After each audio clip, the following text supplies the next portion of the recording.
بسم الله الرحمن الرحيم، والصلاة والسلام على أشرف المرسلين.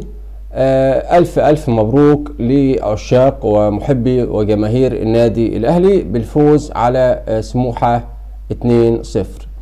الفوز ده الحقيقة النهاردة كان ليه مكاسب عديدة مهمة جدا جدا. المكسب الأول إن الأهلي استعاد نغمة الانتصارات في بطولة الدوري العام مرة أخرى، والانتصارات بصفة عامة لأن كان توقفت انتصاراته بعد التعادل في الدوري العام وكمان الهزيمة من شباب بلوزداد. الحقيقة كان في غضب جماهيري كبير في الفترة اللي فاتت عشان النتائج الغير إيجابية أو النتائج اللي شايفها الجماهير سيئة بالنسبة لإمكانيات النادي الأهلي. وإحنا كجماهير النادي الأهلي دايما بنحب نشوف النادي الأهلي في مستوى أعلى مما نتصور. الفوز النهارده كمان خلى الأهلي يعتلي صدارة ترتيب الدوري الممتاز برصيد 15 نقطة. الأهلي طبعا تساوى في عدد المباريات مع الزمالك وباقي فرق الدوري، لكن عنده 15 نقطة من 7 مباريات، وعنده طبعا مسجل 11 هدف وعليه 3، فالفرق 8.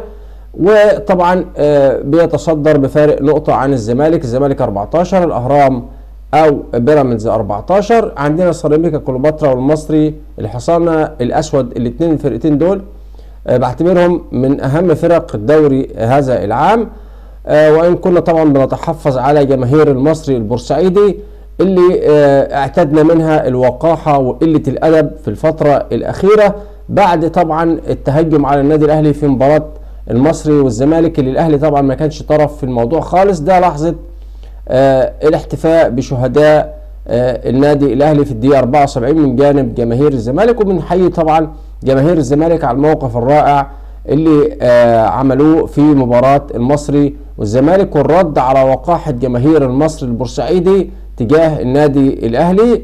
وطبعا جماهير الزمالك ده المعتاد منها، فيهم الغالبية ناس محترمين جدا جدا، وإن شاء الله جماهير الأهلي والزمالك هم عصب الكرة المصرية وعصب جماهير الكرة المصرية، زي ما فرقة النادي الأهلي والزمالك هم أساس الكرة المصرية في مصر إن شاء الله.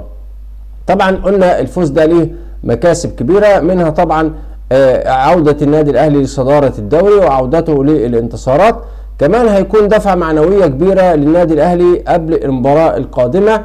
الأهلي هيروح يلاعب استاد أبيجان في كوت ديفوار في أبيجان.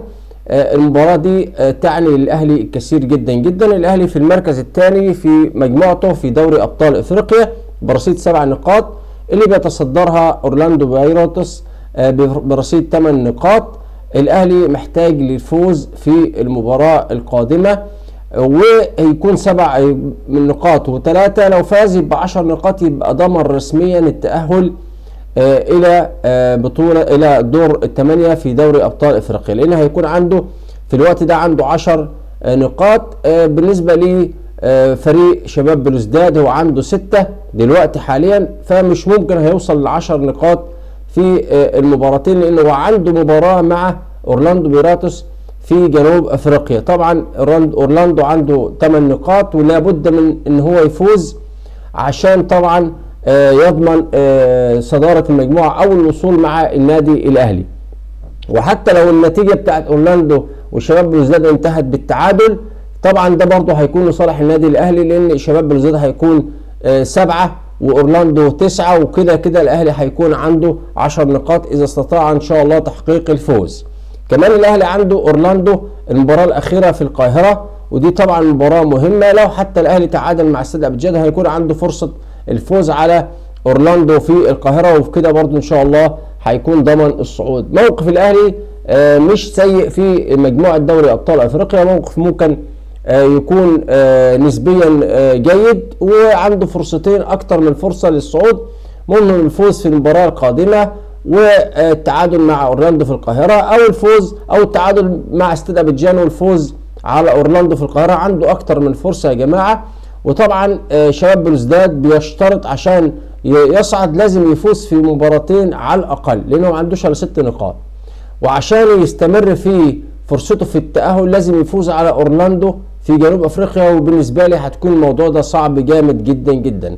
النهارده بالنسبه للتشكيل شفنا طبعا خروج يحيى عطية الله واشرف داري للاصابه. انا الحقيقه من اكتر الاشياء اللي زعلت عليها هو اشرف داري مدافع صلب ومتميز جدا جدا.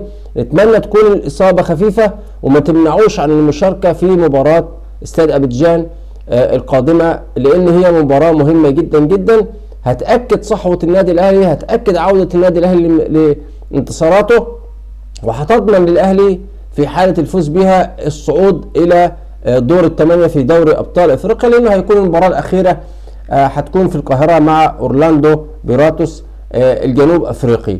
اتمنى يكون اشرف داري اصابته مش جامده. النهارده كان في تالق الحقيقه لامام عاشور، ويعني روح عاليه واداء متميز وهدف جميل جدا جدا من اسيست رائع من حسين الشحات.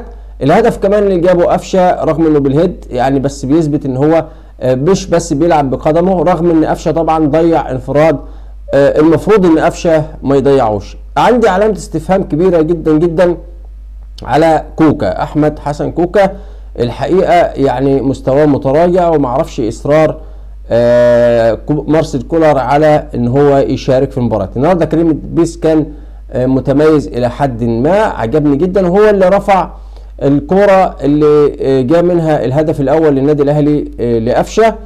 كان اداؤه متميز. هل مارسيل كولر بيفكر في عودة علي معلول؟ ده اللي كان الدور ده اللي كان بيأديه، او مكان كريم الدبيس ده كان بيشتغل علي معلول، بس طبعا الفرق في الخبرة والاداء طبعا لصالح علي معلول كبير جدا في حالة عودة علي معلول لمستواه. لحد دلوقتي ادارة النادي الاهلي ما ورتناش صفقات، عشان نكونوا صريحين كله كلام، مفيش اي صفقات رسمية تم الانتهاء منها. فهل الادارة في صفقات خلصت فيها ومستنية مثلا ان هي تعلنها في وقت معين، ولا ايه؟ عشان احنا طبعا عايزين نطمن، لان الاهلي من ناحيه محتاج تدعيمات، فهو محتاج تدعيمات كتيره جدا جدا النادي الاهلي في الفتره القادمه، عشان النادي الاهلي داخل على اكتر من بطوله. عايزين نطمن كمان على مستوى الفريق في دوري ابطال افريقيا، عايزين نطمن عليه قبل معمعه كاس العالم للانديه اللي هتكون ان شاء الله في شهر 6 في الولايات المتحده الامريكيه. عايزين نطمن على مستوى النادي الاهلي واستمراره في زعامه افريقيا يا جماعه. نتمنى ان اداره النادي الاهلي تكون عندها وعي بتطلعات وامال الجماهير. نتمنى يكون في سرعه في انجاز الصفقات، خاصه النادي الاهلي محتاج فعلا صفقات.